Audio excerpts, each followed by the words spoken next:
Good morning and welcome to the UKFPO webinar on the pre-allocation process for people who are applying to start their foundation programme in 2023.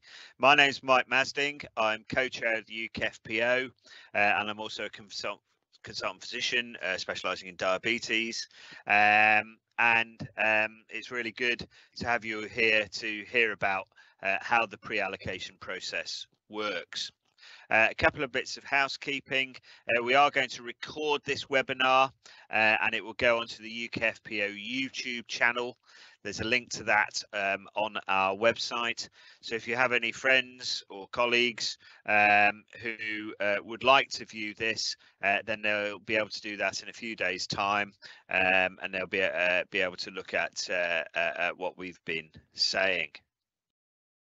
I suspect most of you, if not all, this will be the first time you'll be applying to a foundation programme. And so that's why we've put this on, because pre-allocation is something that's really very important to us and therefore hopefully to you too. The aim of the pre-allocation programme is to help those who need it most to get through their foundation programme. So it's not a process to try and get people to go where they want to be or where they think they should be. It's a process that allows foundation schools, foundation program directors and supervisors to provide the help that is needed to individuals who need it to get through their foundation program. And it's something that's been very successful in years gone by.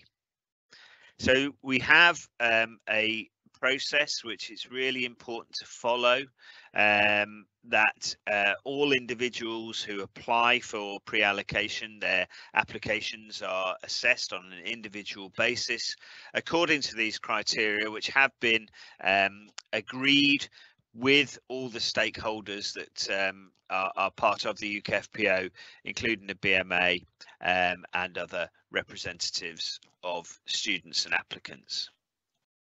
Also taking part this morning, we've got Tom Yap, who is chair of the recruitment delivery group of the UKFPO, and Claire Owen, who is from the Medical Schools Council. And we've worked very closely together to come up with the pre-allocation process, which has evolved over the years, and Tom will talk a little bit about that. Next slide, please. There's the opportunity for you to ask questions. So if you go to slido.com, as shown on the screen here, there's a QR code there. If you log in through the web, it's #UKFPOA. And any question, there's no question that's too daft, there's no question that's too left field. We will do our best to answer them. I would ask, though, that you don't necessarily ask about individual circumstances, because we have over 10,000 applicants for the foundation programme and everyone has circumstances that they think are important, and it's quite difficult for us to go in detail about people's circumstances. If we could stick to how the process would work, that would be really, really helpful. So I'll hand over to Tom now, who will talk you through the process, how you will apply, and some tips about getting the most out of it. Tom. Thanks, Mike. Welcome, everybody. I'm Tom Yap. So these slides have been lifted from the information on the UKFPO website about pre-allocation, and hopefully you've had an opportunity to read this at your leisure. I'm not going to read through every piece of information on each slide, but try and take out the important pieces of information for this audience. As Mike said, there are a small number of applicants who need to be in a geographical area for specific reasons, and this is where the pre-allocation process comes in. We would recommend that you have discussed this already with your medical school before completing the application form. The application form needs to be completed alongside your foundation programme application form between the 7th of September and the 20th of September, with a 12 midday deadline on that day. You need to make sure that you get the form signed, but it doesn't need an electronic signature. It just needs to be typed because it's a Word document, and it is attached to your FP application on Oriel. Next slide. So if you're applying for pre-allocation to a particular foundation school, you must rank this foundation school first in your preferences. Clearly, if you have a different ranking order to your pre-allocation request, then your pre-allocation request will not be considered. If you are approved for pre-allocation, it doesn't guarantee you a particular location or rotation within your foundation school of choice. Each foundation school has a slightly different way of managing this, and it's certainly worth you inquiring of the local the relevant foundation school what their pre-allocation to program method is. Everyone, whether they're pre-allocated or not, must go through the national application process, and everyone is required to sit the situational judgment test. Next slide. If you are applying for pre-allocation, you cannot link your application to another applicant. You can apply for a specialised foundation programme or a foundation priority programme as well as pre-allocation, but we would normally expect you to be applying to that particular unit of application for the SFP or FPP. If the programme is oversubscribed, only those applicants who are on the primary list will have their pre-allocation requirements met. However, if you're on the reserve list and have been accepted for pre-allocation, we do try to accommodate that within our reserve list allocation too. Next slide. So just to go through the criteria. So criterion 1 is parent or legal guardian, and if you have children, a child or children under the age of 18 who live with you or for whom you have a caring responsibility. At present, if you're pregnant, that doesn't meet this criterion, and if the child is born after the pre-allocation process is complete and you're allocated to a school other than the one you wanted to go to, you can request an interfoundation school transfer after allocation and before the start of the foundation programme, and information can be found on our website. It's expected that you and your child will live at the same address, and pre-allocation will be to the local foundation school. If you don't reside together, then this needs to be referred to on the application form. Next slide. Supporting evidence, generally speaking, the key piece of supporting evidence is a birth certificate with your name on there as a parent and the child's name and address. Obviously, with legal guardians, it's a slightly different legal document. And you need your form to be completed by someone who knows you and your child, generally speaking. Often that relates to either someone running a nursery or a teacher who've known you for at least 6 months to confirm that. As with all applications for pre-allocation, you need proof of address and residence at that address in the relevant foundation school. Next slide. So criterion 2 covers both primary carer and those with a significant caring responsibility. Primary carer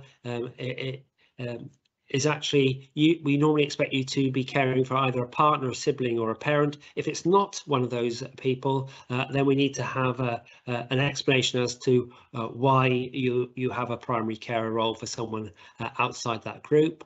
Being a primary carer as well as a medical student or a foundation doctor is quite a considerable challenge, but it can be met. You will need to submit evidence of a care plan showing your caring activities, and we would normally expect this to be throughout the week rather than just at weekends. Next slide. Again, you need a statement from someone confirming who's known you for at least 6 months, confirming that you are the primary carer, okay, and not a carer. Again, proof of address. Next slide. Significant carer, so again, this is slightly different. You're not necessarily the primary carer, but you have a significant caring responsibility, again, spread over the week rather than just at weekends. And these significant caring responsibilities will be known to your medical school, and they may well have had to make adjustments to your placements to support this role. Okay, this applies if you're a student or a graduate of a UK or Republic of Ireland medical school only. Next slide. This is just to confirm that it's expected that you and the person you care for often are likely to be at the same address or very close by, and if not, then there needs to be an explanation about how you can provide a significant care responsibility when living a considerable distance apart. You're not for this one, you don't need to complete or provide an official care plan. However, describing the amount of care you provide will be useful on the form. Next slide. That's a supporting statement from your medical school confirming your significant caring responsibilities. Next slide. So criterion 3, many people have chronic health conditions and move around the country, and I work as a gastroenterologist, and many of my patients will be moving away, and I refer to the local clinicians to take over care. However, for a small number of people, that care does have to be provided in a certain area, and this is where this criterion comes in. Next slide. And you will need to have the support of your current medical specialist or occupational health supporting why you outlining your health needs and why that has to be provided in a particular centre. Next slide. Criterion 4, unique. So basically, it's important that you don't consider this criterion if you don't meet any of the other ones. Unique is quite difficult to actually give examples of unique, but we will give you some evidence as we go further on. Next slide. You will need supporting statement as to your situation and why it needs to be carried out in a specific location. And the next slide covers some examples. Next slide. So examples are, an elite athlete or a performing artist who has to be based in and around a certain centre. If you're in the Army Reserves and the Marine Corps, they only have 2 centres in the UK, and they are quite spread apart, so you may need to be based in and around there. And the other example we give is someone with a long-term disability who's had an adapted house. Their health condition doesn't meet criterion 3, but actually to move them out of their adapted accommodation to another part of the UK would be hugely disruptive. So criterion 5A is educational circumstances, and basically this is to support a small number of students within a medical school and the transition to the foundation programme locally, working with their local foundation school. So it's felt by both the medical school and the foundation school that it'd be useful for this individual to remain in the same location, and the requirements are that the applicant is in the bottom decile of their medical school, and they've had to repeat a clinical year of medical school for academic reasons, and usually the latter years of medical school. Again, this only applies to students or graduates of UK or Republic of Ireland medical schools. Next slide. So this criterion was introduced last year, widening participation following the foundation programme review recommendation, and has been refined further for this year. So any applicant who enter medical school under a widening participation or widening access background is able to apply for pre-allocation. However, this has been defined further this year by having been formally granted financial support during your time at medical school, for example, with a means tested bursary or a hardship loan. Again, this only applies to students and graduates of UK and Republic of Ireland medical schools. Next slide. So on our website, it's quite useful because for some people it's difficult to know exactly which foundation school or unit of application applies to certain geographies. And so on the website, it lists the relevant hospital locations for within each area of the UK and which foundation school you should be applying to. So just some of the border ones, around the southeast of England and around London, you may not be sure whether you should be applying to London as a medical foundation school or one of the neighbouring foundation schools. So this is some useful information. I haven't included the actual details on this slide. Next one. So as I said, the key change for this year has been just to refine the widening participation criterion, and that is you don't need to submit any evidence for this, but it needs to be supported by your medical school who will be aware of this situation. Next slide. Just to let you know, timelines, it's important you know all the deadlines because that is relevant. So deadline for your submission of an application for pre-allocation is 12 midday on the 20th of September. All applications are considered by a national panel and outcomes are released at the beginning of November. There is what is currently called stage 1 appeals, but actually isn't really an appeals stage, but applicants are able to correct any errors or provide any additional information that was omitted from their original application.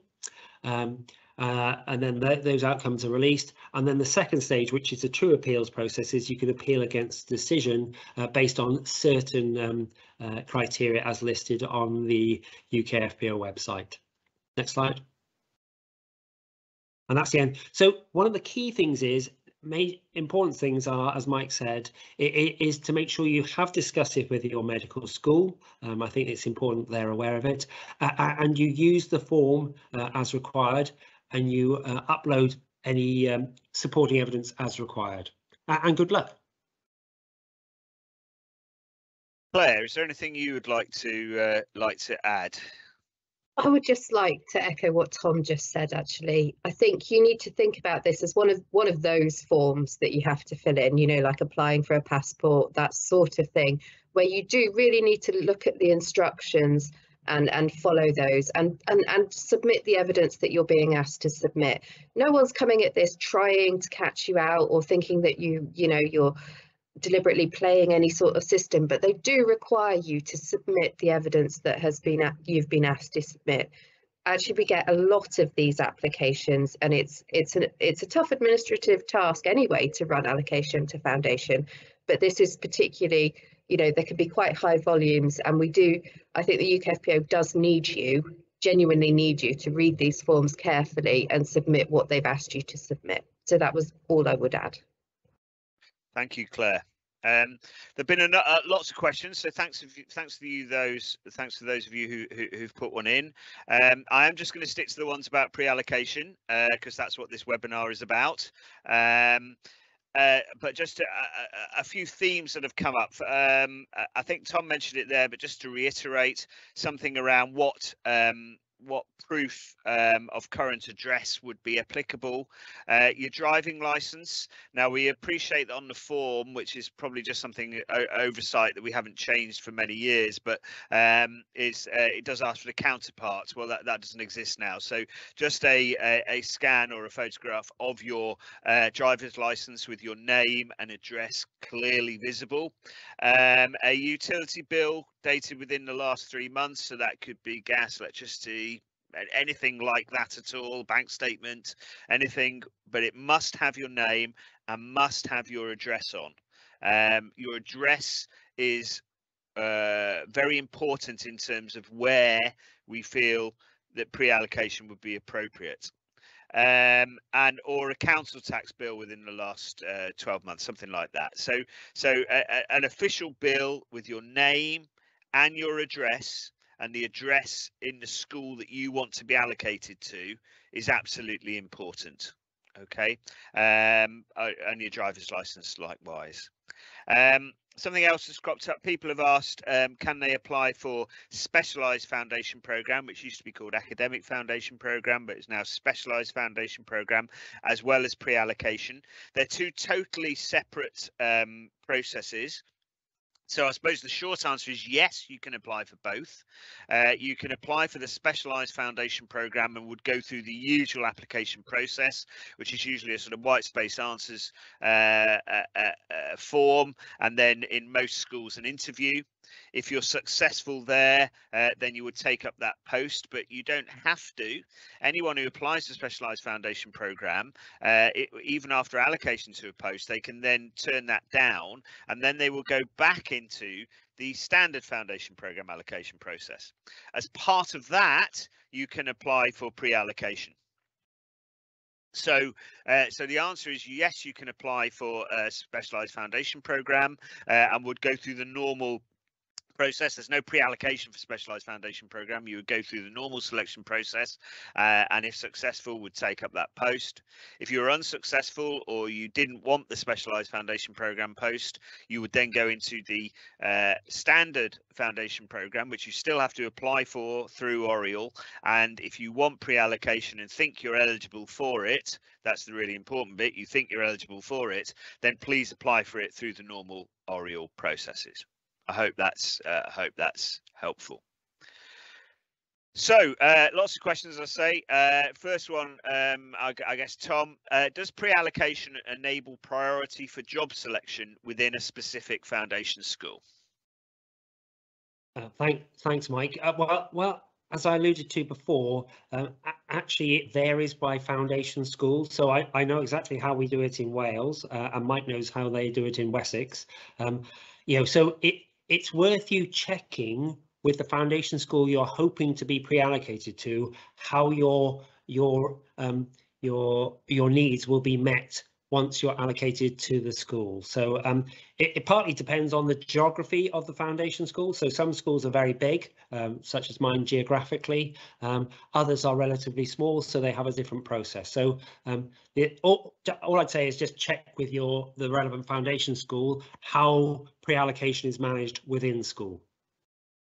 Okay, thank you. And then another one about allocation. If you're pre-allocated but then do not make it into the primary list and get put on the reserve list, what happens then? Well, we're doing some work around what's going to happen with the reserve list, and that is obviously something that we know is of great concern to all applicants. So we're doing some work about trying to reduce the reserve list as much as we possibly can. But in answer to that question, if it was a previous system, if you're pre-allocated and not make it onto the primary list and get put on the reserve list, what happens then, Tom? So again, as we said, we do try to accommodate someone's pre-allocation even on the reserve list, but it is much harder to do, and there is no absolute guarantee. It probably leads me on to my next point about all of this. If you're not successful in pre-allocation, it still doesn't mean you might not get into the foundation school of your choice or preference, but that's in open competition with everybody else. And as with every year, people don't necessarily get their pre-allocation or their first choice foundation school. However, all foundation schools are keen to support the transition from student to doctor. And even if you weren't hoping to come to Wales, for example, we will give you a very warm welcome, and we will try and help you with any of your requirements. And that's the same for everywhere else in the UK. So, please don't think it's the end of the line if you don't get your pre-allocation as requested. We try to help everybody as much as possible, and we can do that in a variety of ways. Okay, thank you. Perhaps this is a question for Claire, or Tom indeed. For criteria 5B about widening participation, there's a couple of questions here about what is considered as the means tested bursary, and where does it need to have come from? Is there any specific places? Perhaps you could expand on that a little bit. That'd be helpful. Thank you. So I think this is one of those ones where we have lots of different medical schools who might have lots of different schemes in place within them.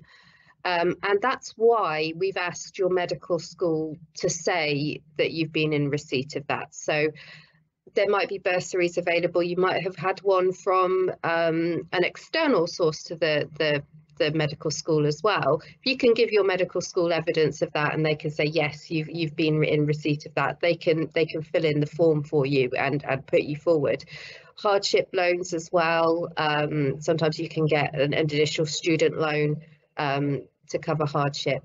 All of those sorts of things. I think what I'm actually saying is talk to your medical school. So if you think you're eligible, go and have a chat with someone at your medical school and just discuss that with them.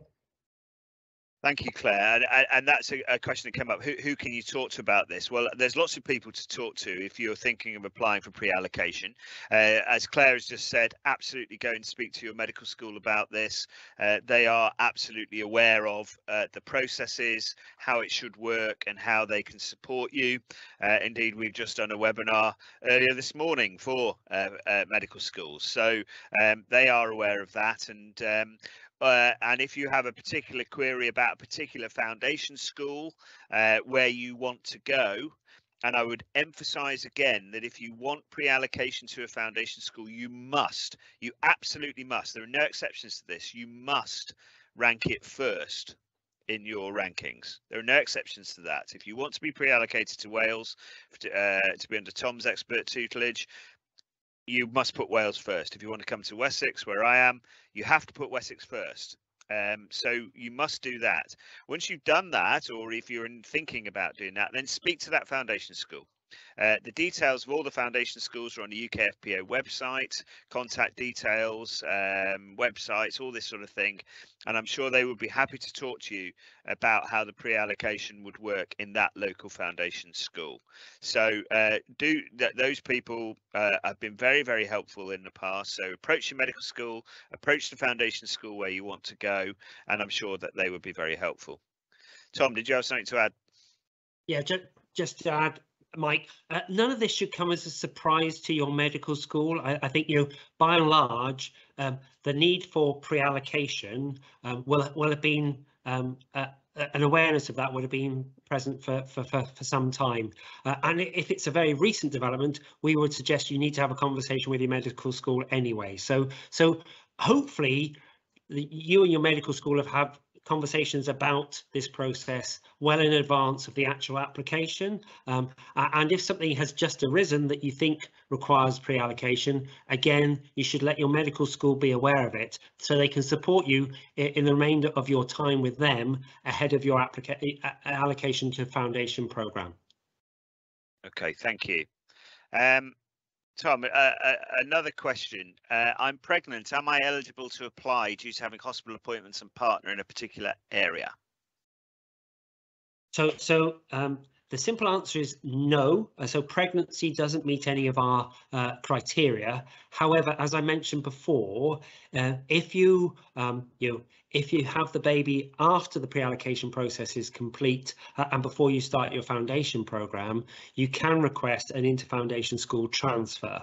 And that's the same for anyone after their allocation to the foundation program. However, there is a requirement that your circumstances have changed in between application for pre-allocation and allocation to foundation school. So in this case, being pregnant and then having a baby is a change of circumstances, whereas not being accepted for pre-allocation but then and being allocated to another school but just applying again is not grounds for an inter-foundation school transfer request. So good luck with the pregnancy, and yes, you can, if you're unsuccessful in getting your first choice foundation school, you can ask for an inter-foundation school transfer so long as you meet the parental requirements as set out in this talk. Thanks. And again, we would stress for that the circumstances change. Obviously, moving from being pregnant to having a baby, your circumstances have changed. If it's just the same circumstances that you weren't given pre-allocation for in the first point, you probably won't get an inter-foundation school transfer. Okay, a couple of questions about what would happen. So if you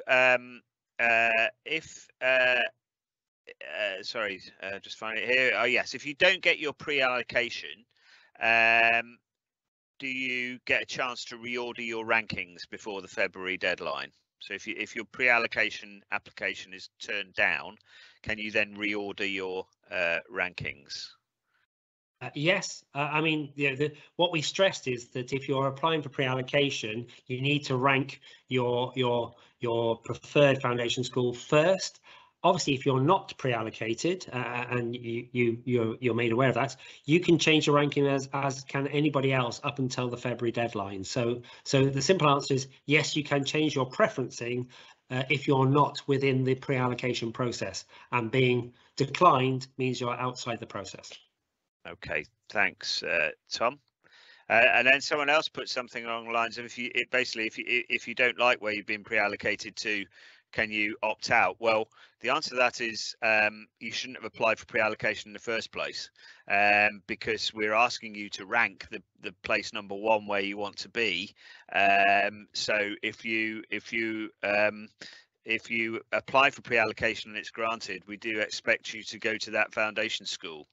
It's difficult to see how you would expect to really go anywhere else.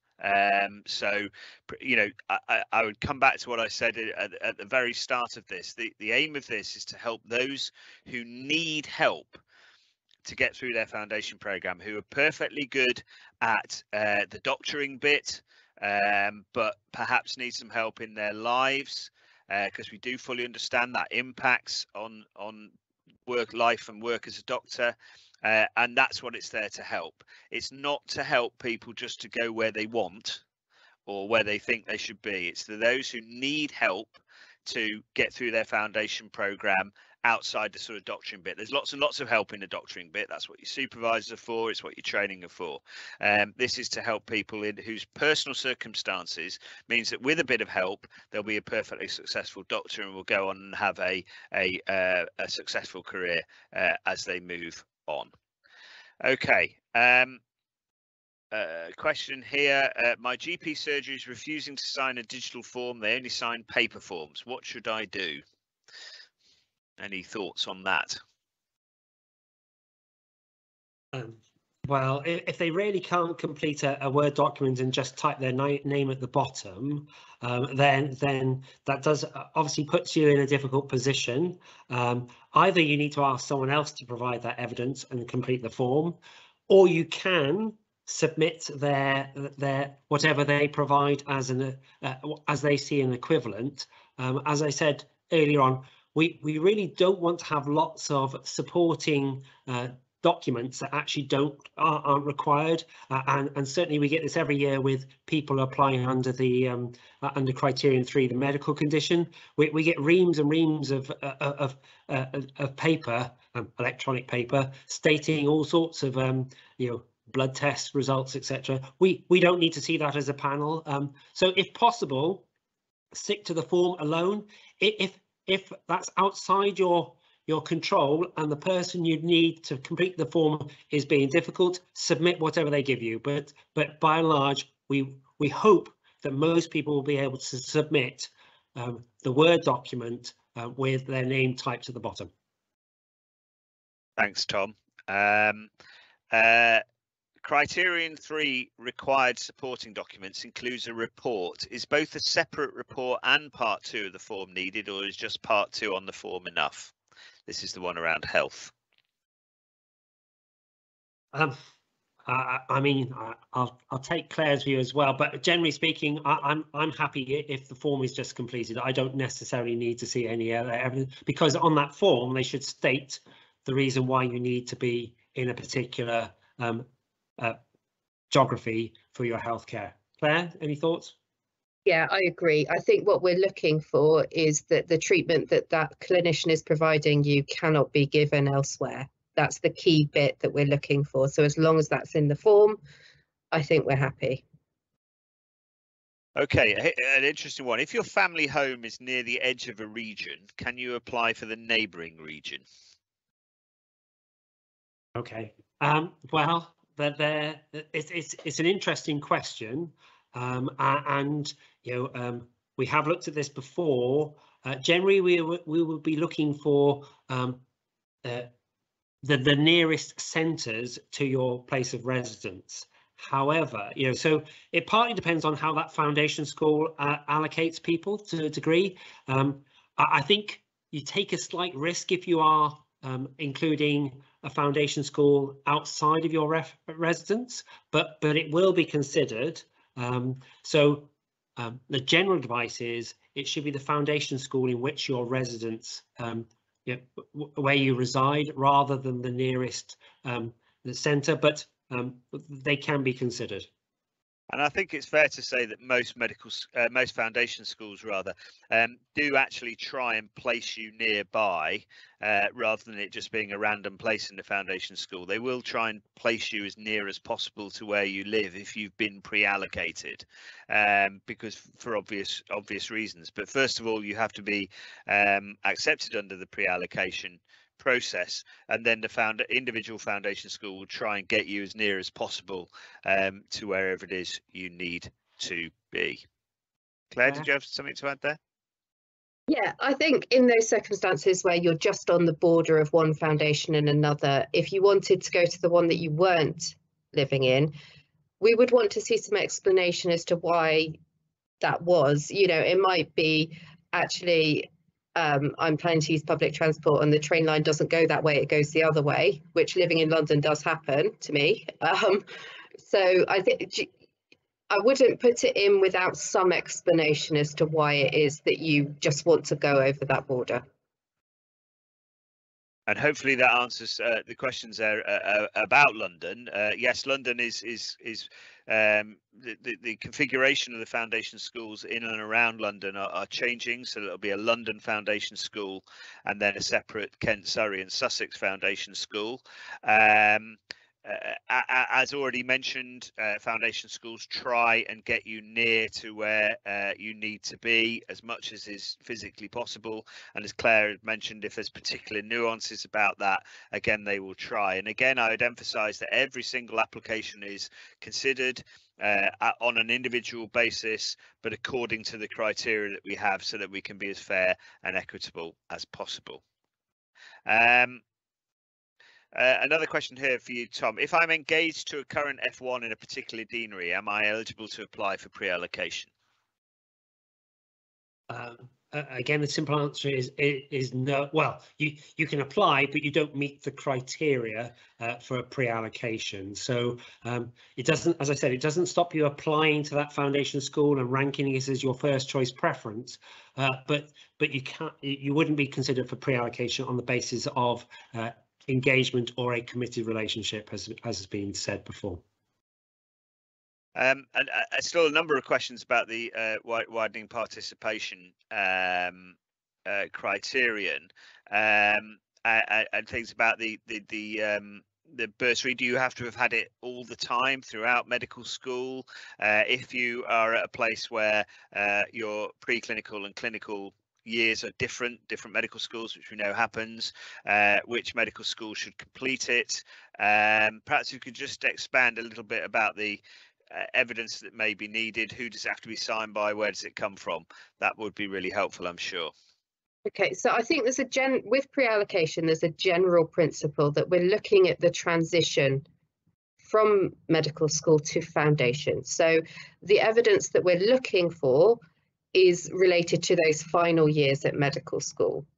That's not to say that, you know, I think we all accept that circumstances are unique, and that's why we have a national panel that looks at each application. And that's why in the case of this one, we've asked you to talk to your medical school about it. So I've actually forgotten the first part of the question, but I just really wanted to emphasise that it is about that transition. So it's close. Tom, was there anything that I should have said that I haven't? No, I mean, they asked about whether they had to receive the financial support throughout the course, and so I think that, as Claire said, it's about recognising the support you've required in medical school and how that transitions to the foundation programme. But we're not going to examine this in. We're not accountants, I can tell you. So generally speaking, if your medical school feels that you meet this criterion and support you, that generally works for us. Again, a number of questions about that have come in about evidence. You may have missed this. Evidence of proof of address. Again, a copy, a picture or scan of your driver's license. We're not saying whether it has to be provisional or full, or whether you've got any points. We don't care about that. It must have your name and your address on. Likewise, a utility bill, any bill with your name and your address on in the last 3 months, or a council tax bill from the last 12 months. So, you know, lots of different things you can use. And we would hope that if you have been living somewhere, difficult as it is at the moment, you would have at least one of those. You may not want to look at the bottom line of your utility bills. I don't think anyone does at the moment, but at least if it has your name and your address on it, we can use that as evidence. Again, I'm just going to emphasize this. There's a question here that says, if you apply to priority programs, it usually needs to be in the same region as you applied for pre-allocation. Are there any exceptions to this? Well, let's take pre-allocation back to its first principle. This is where you as an applicant need to be, not where you want to be. It's where you need to be because of your own specific personal circumstances. I would put it to you that if you were going to apply for a foundation priority program somewhere else, you don't need to be where you're applying for pre-allocation. So I think we need to be absolutely clear about this. I'm not sure how else to rephrase this.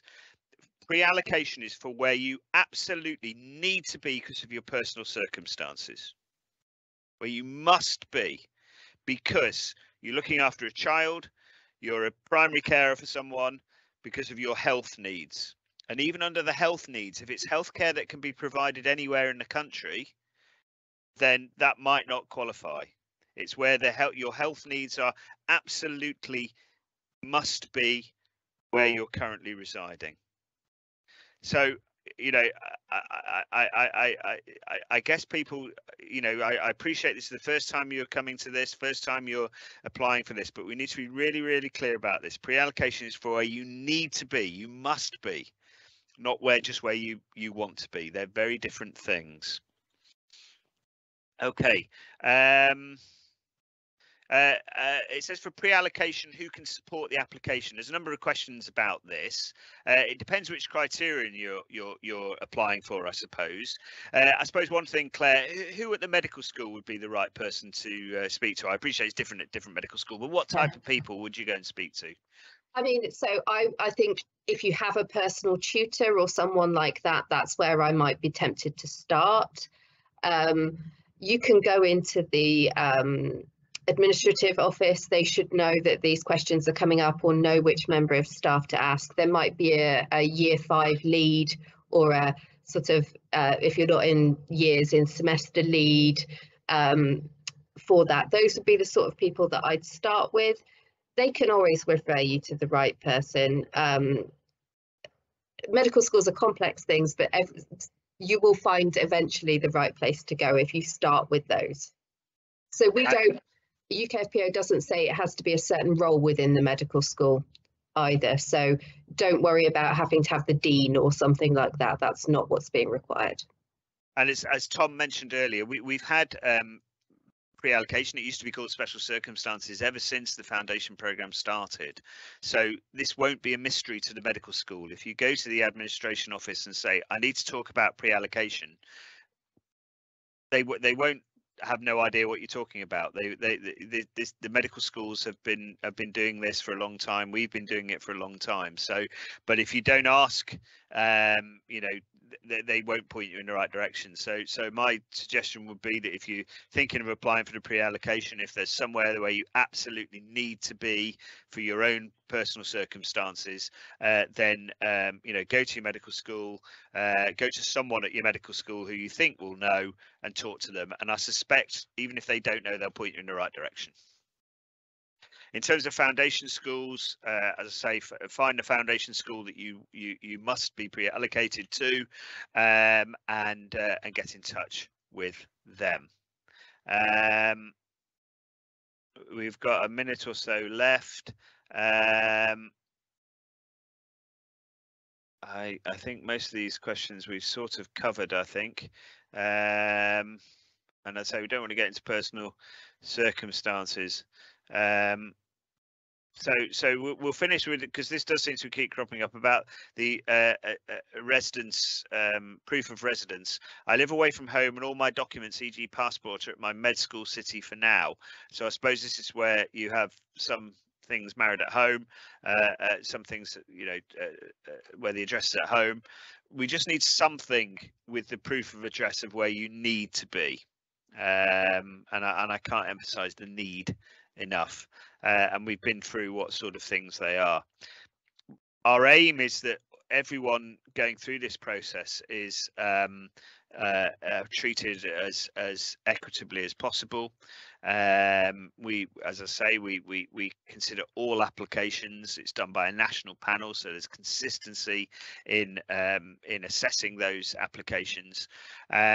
And it may be that your application doesn't fall within our criteria, in which case you may not be pre-allocated. You will still get a foundation post. You can still apply. You can still put wherever you want to be first, which is what you should be doing anyway.